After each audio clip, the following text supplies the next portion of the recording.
جیسا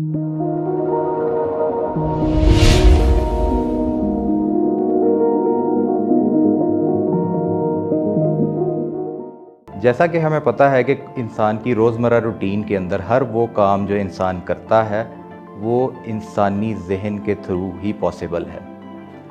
انسان کا ذہن اگر علامات یا بیماری سے پاک ہے تو اس کے اندر اس کی سوچ، رویے اور احساسات میں اس چیز کا اظہار ہوتا ہے۔ لیکن اگر خدا نخواستہ کسی بیماری کا شکار ہو تو وہ چیزیں انسانی سوچ، انسان کے احساسات اور اس کے رویے پہ اس کا اثر واضح دکھائی دیتا ہے۔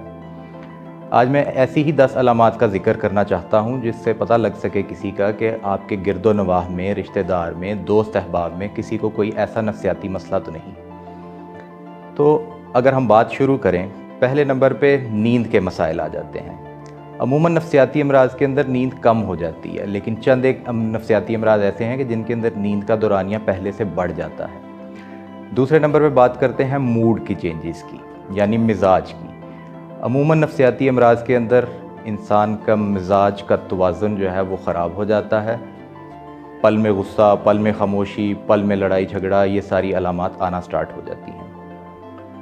تیسرے نمبر پہ اس انسان کے اندر سوشل وڈرال آ جاتا ہے۔ سوشل وڈرال سے مراد یہ ہے کہ وہ سماجی روابط ختم کرنا شروع کر دیتا ہے، آہستہ آہستہ اپنے آپ کو ایک ایسے ببل کے اندر بند کر لیتا ہے جس کا دنیا سے تعلق ختم ہو جاتا ہے۔ چوتھے نمبر پہ اگر ہم بات کریں تو اس کی توجہ دینے کی، یعنی اٹینشن اور کنسنٹریشن کی ایبلٹیز افیکٹ ہونا شروع ہو جاتی ہیں۔ وہ کام پر توجہ نہیں دے سکتے۔ اگر سکول جانے والے بچے ہیں تو وہ اپنا سکول کا کام نہیں صحیح کر پائیں گے، ان کے سکول سے شکایتیں آنا شروع ہو جائیں گی۔ اگر کوئی آفس میں کام کرنے والا ہے تو وہ اپنی آفس کی پریزنٹیشنز یا ڈیلی روٹین کے جو کام ہیں وہ صحیح طرح سے انجام نہیں دے پائیں گے۔ اسی طرح گھریلو کام کرنے والی خواتین اپنے گھر کے کام احسن طریقے سے انجام نہیں دے پائیں گی۔ اس کے بعد آ جاتی ہیں روزمرہ روٹین کی تبدیلیاں، ٹھیک ہے۔ جیسے جیسے ان مسائل کا سامنا زیادہ ہوتا ہے تو انسان کی روزمرہ کی روٹین، خواہ وہ نیند کی روٹین ہو، کھانے پینے کی روٹین ہو، ایکسرسائز کی روٹین ہو، دوستوں سے ملنے جلنے کی روٹین ہو، یا کوئی بھی زندگی کی روٹین ہو، وہ سب چیزیں آہستہ آہستہ متاثر ہونا شروع ہو جاتی ہیں۔ اور جیسے جیسے بیماری کی شدت بڑھتی ہے اس روٹین کی خرابی میں اور اضافہ ہوتا رہتا ہے۔ اس کے بعد ہم آ جاتے ہیں اللاجیکل تھنکنگ کے اوپر، یعنی کہ جس کو عام زبان میں بے تکی سوچ کہا جاتا ہے۔ کئی بیماریاں، نفسیاتی بیماریاں ایسی ہیں جس کے اندر ایسے ذہن میں خیالات آنا شروع ہو جاتے ہیں، جیسے ڈر، خوف اتنا زیادہ بڑھ جاتا ہے کہ انسان کو بیٹھے بیٹھے لگتا ہے کہ مجھے بیٹھے بیٹھے موت ہی نہ آ جائے، یا کچھ شک شبہات ایسے پیدا ہو جاتے ہیں کہ لوگ میرے خلاف ہو گئے ہیں، یا یہ میرے بارے میں باتیں کر رہے ہیں، مجھے دیکھ رہے ہیں۔ اس قسم کی اللاجیکل تھنکنگ پیدا ہونا شروع ہو جاتی ہے جو نفسیاتی مرض کی طرف اشارہ ہوتا ہے۔ اس کے بعد ہم بات کرتے ہیں آڈ بیہیویئر کی، یعنی عام زبان میں اس کو ہم کہتے ہیں کہ الٹی سیدھی حرکات کرنا۔ مثلا کسی کے اندر اگر یہ ڈر خوف پیدا ہو جائے کہ اس جگہ سے مجھے گھٹن کا احساس ہو رہا ہے، یا گاڑی میں بیٹھے بیٹھے گھٹن کا اور خوف کی علامت پیدا ہو جائیں گی، تو وہ شخص فوراً گاڑی کا دروازہ کھول کے باہر بھاگ جائے گا، یا گھر کا دروازہ کھول کے گھر سے باہر نکل جائے گا۔ اسی طرح جو لوگ شک و شبہات کے اندر ہوتے ہیں، یا جن کو خدا نخواستہ کو ذہن میں آوازیں، انسانی آوازیں آ رہی ہوتی ہیں، وہ اکیلے بیٹھے اپنے آپ سے خود کلامی کرتے ہیں، یا اکیلے بیٹھے ہنسنا شروع کر دیتے ہیں، کو ہاتھوں کے اشارے کرتے رہتے ہیں، یا کئی دیر گھنٹوں بیٹھے ایک ہی چیز کو دیکھتے رہتے ہیں۔ یہ سارے ان آڈ بیہیویئرز کے اندر آ جاتے ہیں جن کو ہم الٹی سیدھی حرکات کہا جاتا ہے۔ اس کے بعد ہم بات کرتے ہیں ایپیتھی، یعنی بے حسی اور بد دلی پہ۔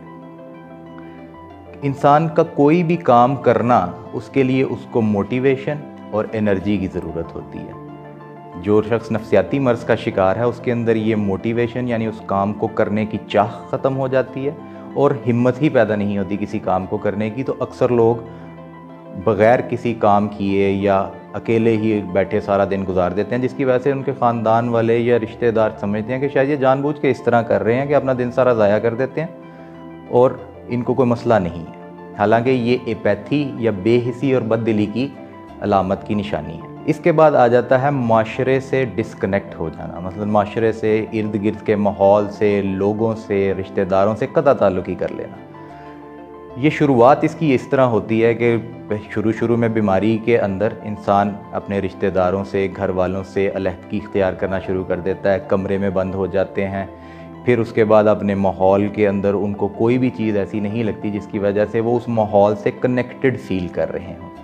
اور یہ چیز آہستہ آہستہ بڑھتے بڑھتے ان کو ایک ایسی جگہ پر لے آتی ہے کہ جہاں پر ان کا رابطہ گھر والوں سے، رشتہ داروں سے، دوست احباب سے یا ایون ارد گرد کے ماحول سے بالکل ہی ختم ہو جاتا ہے۔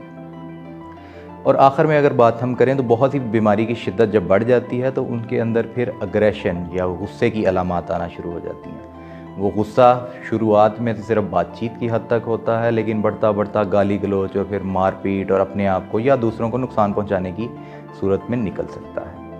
یہ وہ 10 علامات ہیں جس کے اندر ہم یہ تعین کر سکتے ہیں کہ اگر کسی میں آ رہی ہیں تو وہ نفسیاتی بیماری کا باعث بن سکتی ہیں، اور اگر آپ کے ارد گرد رشتہ داروں میں، دوست احباب میں کسی کو یہ مسائل پیدا ہو رہے ہیں تو ان کے لیے ضروری ہے کہ ان کو فوراً ماہر نفسیات کے پاس لے کر جائیں، ان کا چیک اپ کروائیں تاکہ بیماری کا تعین ہو سکے اور اس کا علاج ہو سکے۔ اب یہاں پر اس بات کو بھی جاننا ضروری ہے کہ جہاں پر یہ جاننا ضروری ہے کہ یہ علامات بیماری کی ہو سکتی ہیں، وہاں پر یہ بھی ضروری ہے کہ یہ کسی شخص میں کسی پوائنٹ پہ کسی سچویشن کے اندر نارملی بھی یہ علامات پیدا ہو سکتی ہیں، لیکن اس کے اندر ان کا دورانیہ چند گھنٹوں کا یا 1-2 دن کا ہوگا۔ لیکن اگر کسی کے اندر یہ علامات دنوں کے اندر آنا شروع ہو جائیں، پورا دن اسی طرح کیفیت میں گزر جائے، ہفتوں اسی کیفیت میں گزر جائیں، یا بعض اوقات چند بیماریوں کے اندر پورا مہینہ اسی کیفیت میں گزر جائے، تو اس صورت میں پھر یہ ذہنی بیماری کی طرف اشارہ ہے۔ اس کا مطلب یہ نہیں کہ اگر کسی میں بھی یہ علامت آ رہی ہے تو ہم اس کو فوراً ہی نفسیاتی مریض قرار دے دیں یا ذہنی مریض قرار دے دیں، جیسا کہ ہمارے معاشرے میں اکثر ان چیزوں کے اوپر زیادہ فوکس نہیں دیا جاتا اور عام لینگویج میں یا سلینگ لینگویج میں اس طرح بول دیا جاتا ہے کہ یہ تو ذہنی مریض ہے، ٹھیک ہے، حالانکہ ایسا نہیں ہوتا۔ آخر میں آپ کو ایک چھوٹا سا ٹیک ہوم میسج دینا چاہوں گا۔ آج کل اس چیز کے اوپر بڑا فوکس دیا جا رہا ہے کہ کسی بھی بیماری کے اندر اور خاص طور پہ ذہنی امراض کے اندر ارلی ڈائگنوسس اور پرومپٹ ٹریٹمنٹ، یعنی جلد تشخیص اور جلد علاج بہت ضروری ہے، کیونکہ جیسے جیسے بیماری کا دورانیہ بڑھتا رہتا ہے اور علاج نہیں کروایا جاتا، ان بیماریوں میں بہتری کے چانسز اتنے کم ہوتے رہتے ہیں، دوائیوں کا اثر آنے میں اتنا ہی ٹائم زیادہ لگتا ہے۔ تو یہ بہت ضروری ہے کہ اگر کسی میں یہ علامات اتنے لمبے عرصے کے لیے آ رہی ہیں کہ وہ اس کی روزمرہ کی روٹین کو خراب کر رہی ہیں، اس کے کام کرنے کی ایبلٹی کو متاثر کر رہی ہیں، تو ان کو فوراً ماہر نفسیات کے پاس آنا چاہیے چیک اپ کرانے کے لیے، تاکہ ارلی ڈائگنوسس اور پرومپٹ ٹریٹمنٹ ہو سکے۔ میں امید کرتا ہوں کہ آج کی یہ ویڈیو آپ کے لیے فائدہ مند ثابت ہوگی۔ اگلی بار ایک نئی ٹاپک کے ساتھ آپ کے سامنے پھر سے حاضر ہوں گے۔ آپ کے ٹائم کا بہت شکریہ۔ اللہ حافظ۔